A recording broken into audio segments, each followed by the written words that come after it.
It seems that the Independent Commission for Infrastructure is winding down its mandate with the resignation of 3 of its 4 original members. So what's next for the administration's anti-corruption drive? We discuss this tonight with ML Party List Representative Leila de Lima. Good evening, Congresswoman, and a Merry Christmas to you. Good evening, sis. Good evening, Pauline, and Merry Christmas also. Good evening to your viewers. Well, your statement really puts into question the seriousness of President Marcos in going after corruption with the ICI now, well, practically in the ICU na nga, as Congressman Reyes had said, and also Congressman Percy just today. Yes, with only one member. He may be the chairperson, but it's supposed to be a 3-member commission. There are 3 regular members, 1 chairperson and 2 members, and then 2 members had already resigned. So it cannot just be a 1-member commission. How can he perform, and how can he fulfill the mandate of the ICI alone? You know, the lack of quorum and all that. So I don't know what's going to be the fate of the ICI. It can very well be, gone already. No ICI to talk about at this point, unless 2 new regular members will be appointed. But why do so now, when the more ideal solution is to already enact the ICAIC law? Replace the ICI with the more powerful, the more transparent, the more independent body, and that is the ICAIC or the IPC. It depends on which name is to be adopted, the House version or under the Senate version. Dahil nga hinihintay na natin ito, overdue na yan. It should have been done already. It was so doable to enact that law. For more than 3 weeks, it's been pending the House Appropriations Committee. So kung sinalang kaagad ito sa plenary while waiting for the BICAM to wrap up its work, then by now we should have that law already and take over the function of the ICI. A lot of time has been wasted. I recall early into the formation of the ICI, you had already asked that this piece of legislation be certified as urgent, but Malacanang never did. So yes, should we lay the blame? Should we really question the seriousness of this administration in pursuing these cases? We can't help doing that. We can't help doubting the sincerity now, the commitment of Malacanang and even the House leadership. Why stall? Why delay this when it could have very well really proceed with the deliberations on the bill? So, Congresswoman, what's your assessment? The few months that the ICI was, performing its tasks. Did they achieve anything? Anything, that would help the ombudsman go after the erring officials? To be fair, well, given their very limited powers, given their very limited resources or budget and their manpower, I think they accomplished fairly well, in the sense that they were able to actually refer or forward to the ombudsman certain a number of sets of cases for either further investigation, case build-up, and the eventual filing of cases with the Sandigan Bayan. But with all of these developments, the resignation of former Secretary Babe Singson and now the Commissioner Fajardo, and the stalling of the creation of the ICAIC or the IPC, as the case may be, now kawawa naman talaga yung ICI, and that was one of the major reasons for the resignation of Sec Babe Singson, Yeah. and even with Commissioner Fajardo. Of course, the official reason on the part of Sec Babe Singson was health reasons. Ano na, burnt out. And on the part naman of Commissioner Fajardo, is that for her, she has done her part. That, her part was to give recommendations on how to improve the procurement and the budget process of the government. But, the primary mandate of the ICI is exactly to investigate, to gather, to hear, to evaluate evidence of corruption in not only the flood control projects, but all other infrastructure projects, anomalous infrastructure projects. And they're not, they're not even halfway done through with that. So their work is not done yet. And if we take a look at the Executive Order number 94, which created the ICI under its sunset clause under Section 10, ang sinasabi doon, the ICI would become functus officio when it completes its work or unless sooner dissolved by the president. But it has not yet completed its work. But they've been waiting exactly for help through the legislation, for legislating a more powerful, a more equipped commission, independent commission. But it was not coming at all. Kaya nga, nag-surrender na lang sila Sec Babes and now Commissioner Fajardo. So whose fault is it? So, Whose fault is it? where does that leave the ICI, in your opinion? I mean, with Andy Reyes, the lone member left because Azurin is only on an advisory capacity, right? Do you think they should still continue with their mandate next year? I don't think they can legitimately function because Chair Reyes, even if he's the chair, cannot really function as a commission because it was created, it was meant to be a 3-member body and function as such. 1 chairperson and 2 members, no members anymore. So only the chair. So that's no longer a commission. So I don't think it can legally function. But Congresswoman, the last time we spoke to you about the ICAIC, this proposed bill, you said it was stuck in the Appropriations Committee. Since then, Congresswoman, have there been any developments or is it still being delayed? It's still being delayed. It's still at the Appropriations Committee. As far as I know, it's still at the Appropriations Committee. It's been there since November 14, because the day before, November 13, the joint substitute bill, the substitute bill has been approved already at the committee level.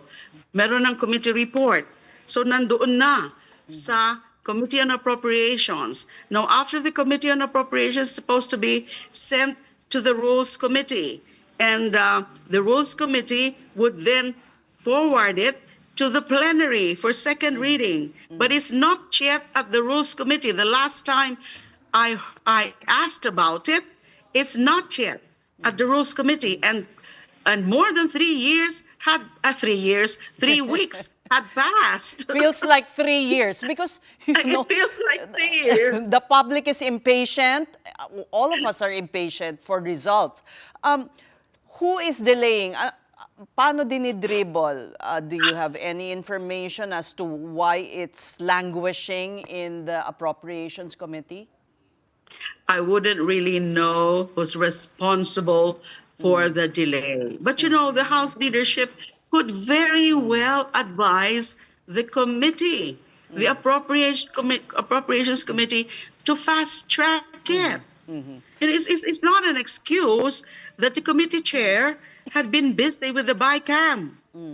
You see, they could always, one session, I think, all it takes is one committee hearing or committee meeting to tackle that matter. Will it still help if the president certifies it as urgent? Because he hasn't, Of right? course. Yeah, it hasn't. We've been calling for that. Yeah. We've been calling for that a What- few times already. What is the reason? Repeatedly. There was a LEDAC, and he mentioned that bill as one of the priority measures without certifying Yes. it as urgent. Exactly. What could the It could have reason very be? well. It could very well have certified it as urgent, especially so that it is doable. Compared with the anti-dynasty bill, even if anti-dynasty bill has been, also considered as to be prioritized. Yeah. But between the anti-political dynasty bill and the ICI bill, the ICI bill is more doable na pwede sanang natapos before the break, before the Christmas break. Mas doable talaga compared to the anti-political dynasty bill, because we expect really more debates, more contentious issues to be tackled sa anti-political dynasty bill, but not the ICI bill. Mas madaling ipapasa dapat yung ICI bill. So gusto ba nila? So I don't o- know who's holding it. I don't know who's responsible. I don't know who's telling the ones, I don't, sinong nagsasabi dyan na upuan nyo muna yan, i-delay nyo na muna yan, i-dribble nyo muna yan. Wala muna dapat ICI ngayon. So, So where is the sincerity now?